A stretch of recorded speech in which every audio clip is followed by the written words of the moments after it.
안녕하세요. 오늘 뉴스레터의 주요 내용은 다음과 같습니다. 1. 진보된 무기가 판도를 바꿀 것이다. 2. 850조 원. 3. K9 위력을 보여준다. 지난 16일 폴란드로 향하는 현대로템의 K2 전차와 하나디펜스의 K9 자주포가 처음으로 출고되었습니다. 계약이 체결된 지 85일, 3개월도 채 되지 않은 시점에서 전차 10대 자주포 24대의 초도 물량이 납기되며 다시 한번 한국 기업의 엄청난 생산 능력을 세계에 과시했는데요. 이날 한국에서는 출고식이 열렸고 동시에 폴란드에서는 또 하나의 대박 뉴스가 전해졌습니다. 한화디펜스가 폴란드 바르샤바에서 천무 다연장 로켓 발사대 288대와 유도탄 수출을 위한 기본 계약을 체결한 것인데요. 천무 다연장 로켓이 유럽으로 수출되는 것은 이번이 처음인데 로켓탄 및 미사일 탄약의 도입 물량만 2만 3천 개에 이르는 대규모 사업으로 총계약 금액은 9조 원에 육박할 것으로 예상됩니다. 폴란드 국방부에 따르면 우크라이나 전쟁에서 게임 체인저로 부상하고 있는 미국의 하이마트 500문을 도입하기로 하였으나 미국 측의 생산 능력 부족으로 한국의 천무로 계획을 변경, 288대의 천무 도입과 하이마트 200대 도입으로 방향을 선회하게 된 것으로 밝혔습니다. 하나디펜스에 따르면 폴란드형 천무 체계는 239mm 유도 미사일과 300km급 장사거리 유도 미사일을 탑재한다고 밝혔는데, 즉 ADD와 함께 개발 중인 닥치듯 램제트 기반 유도 미사일의 개발 완료가 임박했음을 알 수 있습니다. 폴란드형 천무에는 폴란드 방산기업 WB 시스템즈의 토파즈 사격 통제 시스템과 폴란드 엘프젤치 트럭을 플랫폼으로 사용하는데요. 대멋진 모습을 갖춰 눈길을 끌었습니다. 천무는 우리 군이 운용하고 있는 어떤 다른 지상 화력 무기 체계보다 월등한 사거리, 기동성, 화력을 갖고 있습니다. 특히 하이마트나 M270과에 비교해서도 더 우월한 성능을 지닌 지구상 최고의 다연장 로켓인데요.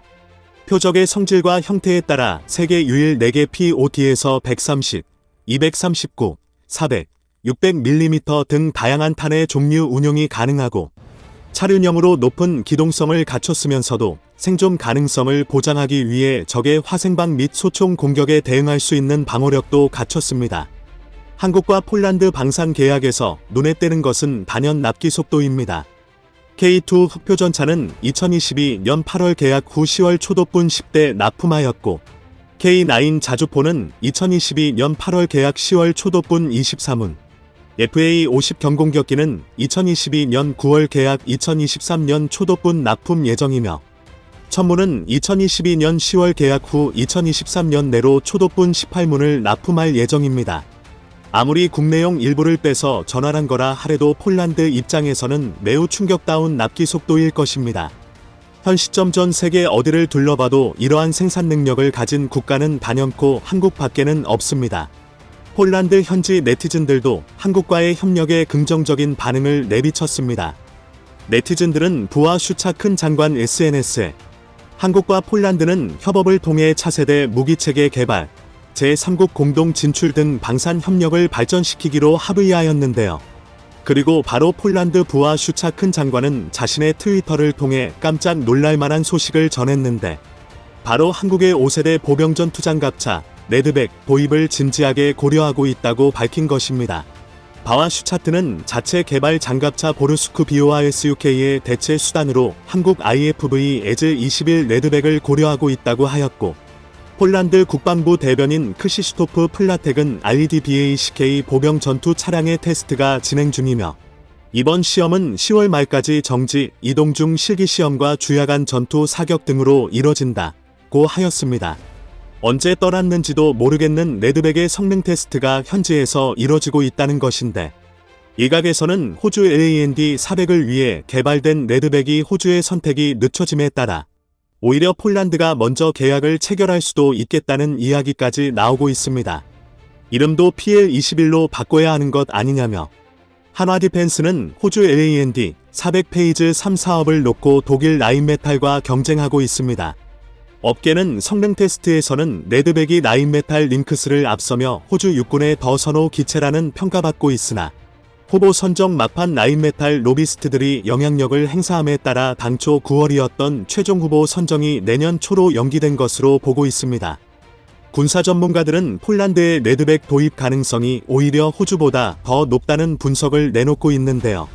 폴란드가 K2, K9, FA50 천무를 별도의 후보 경쟁 기종 없이 다이렉트로 도입하게 된 데에는 유럽 방산의 터줏대감인 독일에 대한 반감이 크게 작용한 것으로 보입니다. 이번 K2 출고식 당시 상황을 알린 부하 슈차큰 장관의 트위터에는 주목해야 할 만한 댓글이 달렸는데요. 가장 많은 공감을 받은 댓글들이 바로 독일에 대한 견제성 발언이었다는 것입니다. 그 수위가 좀 센데요. 유독 많은 공감수에서 독일에 대한 폴란드의 반감을 알 수 있었는데요. 현 시점 가장 첨단화된 5세대 보병전 투장갑차는 독일 라인메탈의 링크스와 한국 하나디펜스의 레드백이 유일한 상황에서 폴란드가 차세대 장갑차를 도입하게 된다면 레드백이 선정될 것이라는 분석이 나오고 있는 것이죠. 베이 시스템즈 CV-90 장갑차와 제너럴 다이나믹스의 에이벡스 에이젝스 당초 호주군이 요구한 성능에 미치지 못하여 조기 탈락하였고 미국마저도 호주 LAND 400의 승자를 자국의 OMFV 사업 후보로 선정할 것이란 뉘앙스를 풍기고 있기에 폴란드가 레드백의 단독 성능 테스트를 진행한다는 것은 바로 도입으로 이루어질 수 있는 부분인지라 그 의미가 남다릅니다. 한폴 동맹아. 든든합니다. 브라질은 여기에 있다. 그리고 폴란드는 우리 가슴에 있습니다. 한폴 동맹으로 인해 유럽에서는 독일이 예상 못한 타격을 받고 있지만 아시아에서는 중국이 어려움을 겪고 있습니다. 특히 중국이 폴란드와 한국의 협력에 가장 민감하게 반응하고 있는 부분은 원전 사업입니다. 큰 테두리 안에서는 1대1로라고 말할 수 있는데요. 중국은 세계 38개국과 원자력 협력을 체결하며 인프라 프로젝트인 1대1로의 원전 사업을 접목하였습니다. 중국 원자력 공사에 따르면 2030년까지 1대1로 추진 과정에서 경유 국가의 원전 30기를 건설할 방침이라고 밝혔는데요. 이니 프랑스 EDF와 공동으로 영국 힌클리 포인트 C 원전 건설 프로젝트에 참여하였고 루마니아 서러보더 원전 3, 4호기 건설을 마무리한 데 이어 터키 원전 SMPTC 사업에 참여하기 위해 접촉을 시도 중입니다. 올해 초 미 공군 국방저널 전략연구 스트러티직 스터디즈 코어터리에 따르면 지난 2000년 이후 전 세계 13개 나라에 건설된 총 96기 원자로 가운데 절반가량인 45기가 중국에 지어졌고 또 각국의 건설 중인 50여 기 원자로 중 20기가 중국의 손을 거친 것으로 드러났습니다. 이처럼 중국이 부단히 애를 쓰고 있는 상황인데 유럽 내 중국 1대1로의 핵심 국가인 폴란드가 자국의 원전 사업에서 중국을 완전히 배제하고 한국을 선택하였으니 중국이 충격받고 있죠. 중국은 즉각 보복성 조처를 했는데요. 그중 하나가 폴란드 국방부 관계자들의 영공 통과 승인을 거부하는 사건이었습니다. 중국 영공을 통과하지 않고 다른 나라로 우회한다면 출장 일정이 너무 길어져 한국행을 포기하게 만든 것이죠. 역시 대국이라 하기엔 속이 좁고 소국이라 하기엔 땅만 넓어 중국이라 한다는 말이 딱 맞는 듯합니다. 현재 중국은 영공 통과 승인제 방침을 따르고 있는데요. 폴란드 정부는 전용기인 보잉 73,780형 BBJ를 운용하는데 개량형인 BBJ의 항속거리는 보통 11,500km까지도 가능합니다. 바르샤바 인천은 보통 7,800km인데 우크라이나 전쟁으로 인해 러시아를 우회해 중앙아시아를 거쳐야 하여 유럽 동유럽 흑해 상공치르기 예중국을 거쳐 입국합니다. 이때 중국이 영공을 차단하게 되면 러시아, 중국 모두 막혀 인도나 동남아를 거쳐서 와야 하는데요. 뭄바이 기착시 8,900km, 싱가포르 기착시에도 구소요되어 예비 연료 확보를 위해 중동 등지나 인도에서 테크니컬 랜딩을 해야 하므로 결국 한국행을 포기한 것이죠. 이게 보통 국가라면 타국 정부 관계자 통과 승인은 해주는데 중국이 왜 유사 국가로 불리는지 다시 한번 증명된 셈이 되었습니다. 그러나 걔는 짖어도 기차는 가는데요.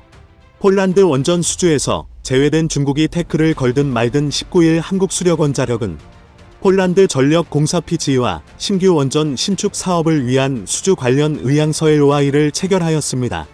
현지 매체는 이번 프로젝트가 폴란드의 두 번째 신규 원전 건설 사업이 될 예정이라고 밝혔는데요. 폴란드 정부가 추진 중인 40조 원 규모의 노비아토프코 팔리나 사업과는 또 다른 약 10조 원 규모의 신규 수주건으로 2024년 말 운영 중단 예정인 폴란드 페트누프 페트 나우 갈탄 발전소 부지의 원전 2기를 짓는 프로젝트입니다. 기존 40조 규모 원전 사업은 한국, 미국, 프랑스 세 곳이 경쟁 중인데 폴란드 에너지 전문가 그룹의 최근 평가에서 한국이 프랑스와 미국을 제치고 가장 높은 점수를 받으며 한국의 수주 가능성이 높게 점쳐지고 있습니다.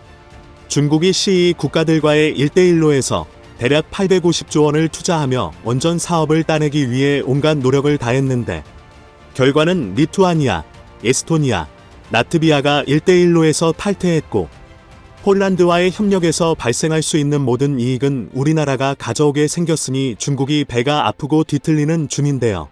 그동안 우리나라가 원전 계약을 수주한 지역이 중동 위주였는데 폴란드 원전 수출이 확정된다면 유럽연합 EU 원전 수출의 교두보가 될 전망으로 앞으로 체코의 8조 원 규모 두코바니 신규 원전 건설 사업 수주전 승리로도 이어질 수 있어 귀추가 주목되고 있습니다. 이렇게 보니 중국의 고맙기 그지없는데요. 중국이 패권 권위주의 국가로 다른 국가와의 갈등을 빚으면 빚을수록 결국 한국에게는 또 다른 기회가 제공되고 있는 형국입니다. 역시 망하는데 중국이 망하면 한국이 대박난다. 한편 22일까지 진행되는 중국 당대회에서 시진핑의 3연임이 확정될 것으로 보이는데요.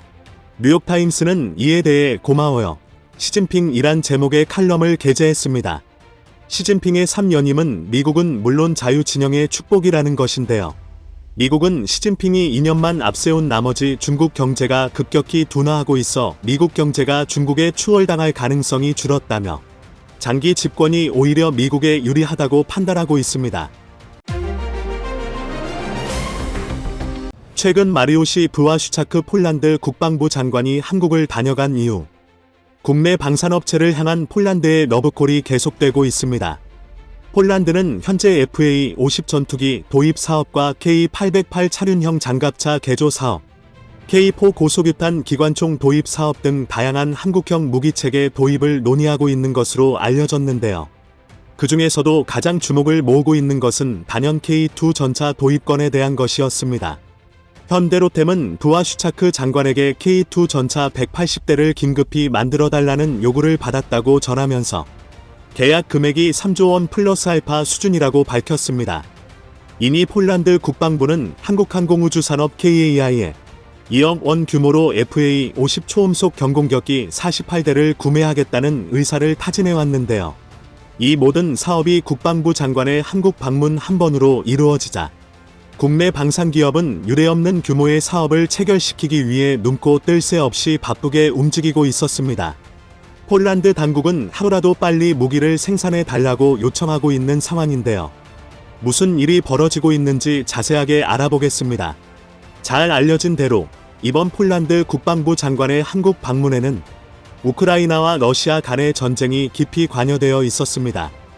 이번 전쟁에서 우크라이나를 지원한 국가는 쓸 수도 없이 많지만 그 중에서도 국경을 맞대고 있는 폴란드는 실질적인 위협을 느끼고 있어 누구보다 열렬하게 우크라이나를 돕고 있습니다.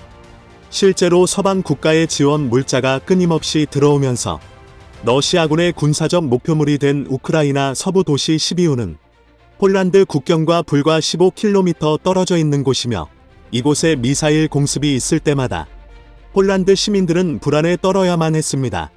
이 때문에 바로 옆에서 발생하고 있는 전쟁을 남일처럼 볼 수 없는 폴란드는 우크라이나에 수많은 무기와 군수물자를 제공했는데요. 지금까지 제공한 무기만 살펴보자면 T-72 계열 전차 240대 이상을 원조했고 K9 자주포의 차대를 사용하는 크랩 자주포 18문을 지원했으며 60대의 크랩 자주포를 7억 유로, 한화로 9,400억가량의 가격으로 판매할 계획으로 나타나고 있습니다. 하지만 문제는 폴란드가 너무나도 많은 무기를 보내면서 자국의 전력에 큰 공백이 생겼다는 것입니다. 폴란드군에 배치된 것으로 알려진 크랩 자주포의 숫자가 120대였던 것을 생각해보면 절반 이상의 자주포가 우크라이나로 넘어간 셈입니다. 물론 그렇다고 해서 폴란드가 아무 생각 없이 모든 무기를 넘긴 것은 아니며 주력 무기였던 구소련제 무기나 기존에 사용하던 무기를 갈아치우고 이참에 NATO 회원국에 걸맞은 서방의 무기로 바꾸겠다는 계획을 세운 것입니다. 이에 따라 폴란드는 지난달 미국의 M1A2 에이브럼스 전차 250대를 47억 5천만 달러로 계약했는데요. 그러나 생각과는 달리 미국 제조업체의 사정상 납기가 늦어지는 데다가 물량도 충분하지 않아 T-72 전차 상당수를 우크라이나에 넘겨준 폴란드는 애가 탈 수밖에 없었습니다. 결국 이번 폴란드 국방부 장관의 한국 방문은 전적으로 국방력 강화에 초점을 맞추고 있었다고 보아도 무방한데요. 마리우시 브와슈차크 장관은 이종섭 국방부 장관과 국방협력 강화 회담을 가진 뒤 곧장 KAI와 하나디펜스, 현대로템 등 국내 굴지의 방산업체를 찾아 주요 방산 소개받는 것에 모든 시간을 쏟았습니다. 사실 폴란드 국방부 장관의 입장에서는 한국에서 모든 무기를 사들일 필요는 없었는데요. 그러나 우연인지 필연인지 폴란드 국방부 장관은 한국에 도착해 K9A1과 K9 자주포 72문이 벌이는 올해 최대 규모의 포탄 사격 훈련을 목격하고 말았습니다. K9이 쏜 TOT 사격의 피탄지는 순식간에 쑥대밭으로 변하며 엄청난 위력을 뽐냈고 이때부터 폴란드 국방부 장관의 생각이 크게 달라지기 시작하며 본격적인 한국 무기 쇼핑이 시작되었는데요. 곧장 현대로템에 방문한 폴란드 국방부 장관은 한국군의 주력 전차인 K2 흑표에 대해 높은 관심을 보였습니다. K2 흑표가 깊은 물속을 무리 없이 헤쳐나갈 때는 감탄이 터져 나오기도 했는데요. 폴란드는 한국처럼 강이 많기 때문에 도하 능력을 보유한 K2 전차의 시선을 빼앗길 수밖에 없었습니다. 현재 폴란드는 부족해진 기갑 전력을 보충하는 것을 뛰어넘어 기존보다 크게 강화하기 위해 미국의 에이브럼스 전차 250대 이외에도 500대 이상의 전차 도입 사업을 추진하고 있었는데요. 폴란드는 K2 흑표와 독일의 레오파르트 2 전차를 두고 고민에 빠져 있었지만 K2 전차의 모습을 두 눈으로 직접 보게 된 폴란드 국방부 장관은 K2 쪽으로 크게 마음이 돌아선 것으로 보입니다. 이는 브와슈차크 국방부 장관의 공식 SNS 계정만 보아도 알 수 있는 사실이었습니다. 그는 폴란드에 도착하자마자 곧바로 K2 전차를 소개하며 한국의 K2 전차가 폴란드군 기갑 전력의 잠재력을 지속해서 높일 것이라는 노골적인 글을 게시했습니다. 이후 현대로템 관계자는 폴란드에서 긴급 사유로 K2 전차 180대 생산을 요청받았다고 말하며 전차의 수출 사업은 설계와 각종 시험까지 보통 10개월 이상이 걸리는 만큼 빠르게 생산해달라는 폴란드 당국의 부탁이 있었다고 설명했습니다. 사실 폴란드가 독일의 레오파르트 2 전차를 두고 우리나라의 K2로 마음을 확고히 한 데에는 몇 가지 이유가 더 있었는데요. 정부 관계자는 폴란드가 그동안 미국제와 독일제 무기를 주로 구매해왔지만 가격이 워낙 비싼 데다가 납기가 늦고 사후 지원이 잘 안 되었다라고 말하며 한국 방산기업은 가성비가 좋은 데다가 납기를 잘 지키고 사후 지원이 좋다는 인식이 폴란드 내부에 있다고 전했습니다. 또한 최근 들어 폴란드와 독일의 관계가 악화하고 있는 것도 크게 작용했습니다. 이는 폴란드가 우크라이나에 전차를 지원하는 사이 독일이 그 공백을 메워주기 위한 전차를 제공하겠다는 약속을 어겼기 때문입니다. 독일은 폴란드가 대부분의 T-72 전차를 우크라이나로 넘길 당시만 하더라도 자신만만하게 레오파르트 전차를 폴란드에 넘기겠다고 말했지만 막상 상황이 벌어지자 재고가 없다고 말하며 지원을 거부했는데요. 이에 대해 안제이 두다 폴란드 대통령은 독일이 아무것도 하지 않았다고 비판하며 분노를 터뜨렸습니다. 독일의 약속 불이행으로 인해 바로 옆에서 전쟁이 벌어지고 있는 와중에 자국의 기갑 전력이 텅 비어버리는 사태가 발생하고 말았으니 폴란드가 느낀 배신감은 이루 말할 수 없었을 텐데요.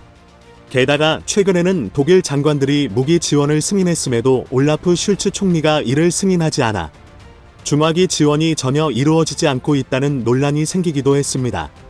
폴란드 언론은 독일은 우크라이나를 지원할 것이라는 말만 어떻게 지원할 것인지에 대한 구체적인 방안에는 답을 내놓지 않고 있다고 보도하며 마찰을 빚은 것입니다. 이러한 사건 이후 폴란드는 독일에 대한 믿음을 완전히 저버리게 되었고 차기 전차 사업에 유력한 후보였던 독일의 레오파르트 2 전차도 눈밖에 나게 되었는데요.